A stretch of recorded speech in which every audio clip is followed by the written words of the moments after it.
नमस्कार साथियों, आप सभी का स्वागत है हमारे YouTube चैनल MSMG फाउंडेशन में। आज के इस वीडियो में हम डी फार्मा से जुड़ी महत्वपूर्ण जानकारियाँ आपके समक्ष साझा करेंगे।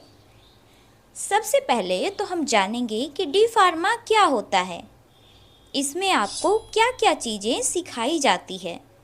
डी फार्मा करने के बाद आपके पास कौन कौन से करियर विकल्प होते हैं।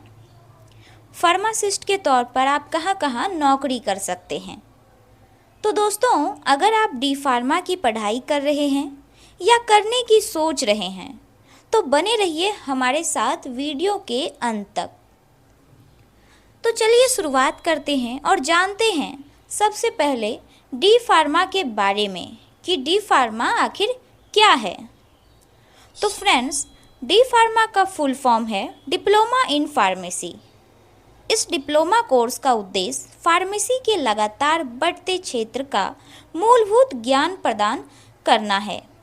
इसके अंतर्गत छात्रों को विभिन्न फार्मास्यूटिकल दवाओं के निर्माण के पीछे की बुनियादी प्रक्रियाओं के बारे में जानने को मिलता है।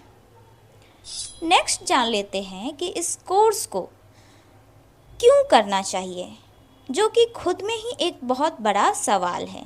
तो फ्रेंड्स, डी फार्मा करने के बाद आपके पास अस्पताल, फार्मास्यूटिकल कंपनी और मेडिकल स्टोर जैसे कई रोजगार के अवसर होते हैं। फार्मेसी क्षेत्र में निरंतर विकास और उन्नति के अवसर मिलते हैं, जिससे आप अपने करियर में तेजी से आगे बढ़ सकते हैं। साथ ही इस क्षेत्र में काम करके आप लोगों की सेहत सुधारने और उनकी ज़िंदगी बेहतर बनाने में योगदान दे सकते हैं। डी फार्मा करने के बाद दोस्तों, आप अपना खुद का मेडिकल स्टोर या फार्मेसी खोल सकते हैं, जिससे आप उद्यमिता के क्षेत्र में भी कदम रख सकते हैं।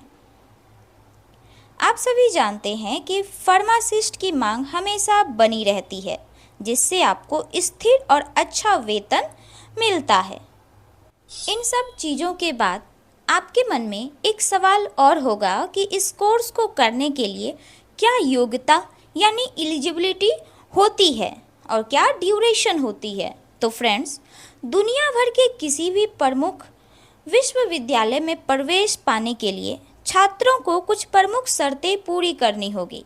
डी फार्मेसी कोर्स के लिए उम्मीदवार को किसी मान्यता प्राप्त बोर्ड से 12वीं साइंस स्ट्रीम से उत्तीर्ण होना अनिवार्य है। उम्मीदवार को 12वीं कक्षा में अच्छे अंक प्राप्त करने चाहिए, खासकर जीव विज्ञान में, और 12वीं में आपका 50% मार्क्स अनिवार्य है। वहीं ड्यूरेशन की बात करें तो डी फार्मा कोर्स 2 साल का होता है, जिसके अंदर 4 सेमेस्टर शामिल होते हैं। क्लासरूम इंस्ट्रक्शन के साथ साथ विद्यार्थियों को 6 महीने की इंटर्नशिप को पूरा करना होता है, और यह इंटर्नशिप विद्यार्थियों को प्रैक्टिकल एक्सपीरियंस प्राप्त करने में मदद करती है। नेक्स्ट सबसे महत्वपूर्ण सवाल कि इस कोर्स को करने के बाद करियर स्कोप क्या है, जो कि सभी के मन में ये सवाल होती है। डी फार्मा कोर्स पूरा करने के बाद अस्पताल, फार्मेसी, सामुदायिक फार्मेसी, क्लिनिक फार्मेसी, दवा नियंत्रण, प्रशासन, दवा निर्माण, उद्योग अनुसंधान और विकास में करियर बना सकते हैं। डी फार्मा कोर्स पूरा करने के बाद अपना खुद का मेडिकल स्टोर खोल सकते हैं, जिसमें वो दवाओं का व्यापार कर सकते हैं और अच्छी आय कमा सकते हैं। डी फार्मा कोर्स पूरा करने के बाद अपने ज्ञान और कौशल को और बढ़ा सकते हैं, जैसे अस्पताल और क्लिनिकल फार्मेसी में डिप्लोमा, हर्बल चिकित्सा में डिप्लोमा, आयुर्वेदिक फार्मेसी में डिप्लोमा आदि। इस प्रकार डी फार्मा कोर्स एक ऐसा कोर्स है जो 12वीं पास विज्ञान के छात्र के लिए बहुत फायदेमंद है।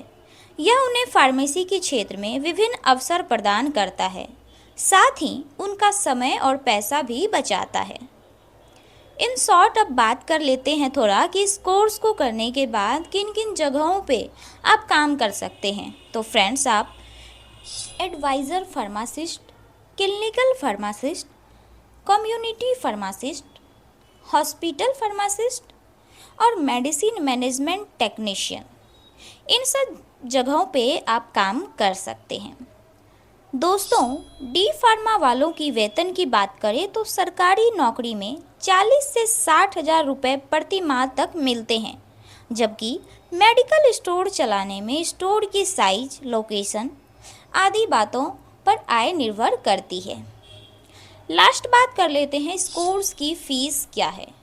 तो फ्रेंड्स, डी फार्मा कोर्स की फ़ीस निर्भर करती है कि आप कौन से कॉलेजेस से करते हैं और आपका कॉलेज किस जगह पर है और आपका कॉलेजेस किस प्रकार का है।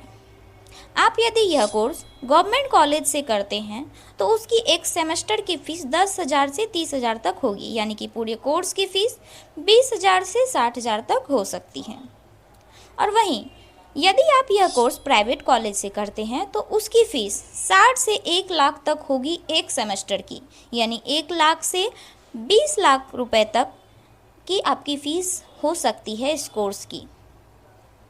और जैसा कि मैंने पहले ही आप लोगों को बताया था कि फ़ीस जो है वो कॉलेजेस पे भी डिपेंड करती है। और हाँ, मैं एक बात और फिर बताना चाहूँगी आपको कि अगर आप गवर्नमेंट कॉलेज से करते हैं तो आपको सबसे पहले एंट्रेंस की एग्ज़ाम देनी होगी। उसमें आपका अच्छा प्रदर्शन होना अनिवार्य है, उसके बावजूद ही आप गवर्नमेंट कॉलेज में एडमिशन ले सकते हैं। तो आशा करते हैं आपको डी फार्मा कोर्स से जुड़ी सभी महत्वपूर्ण जानकारी आपको मिल गई होगी। तो वीडियो आपको कैसी लगी हमें कमेंट करके ज़रूर बताएं और वीडियो को लाइक एंड शेयर करना ना भूलें, क्योंकि आपकी एक लाइक और एक शेयर किसी की ज़िंदगी बदल सकती है।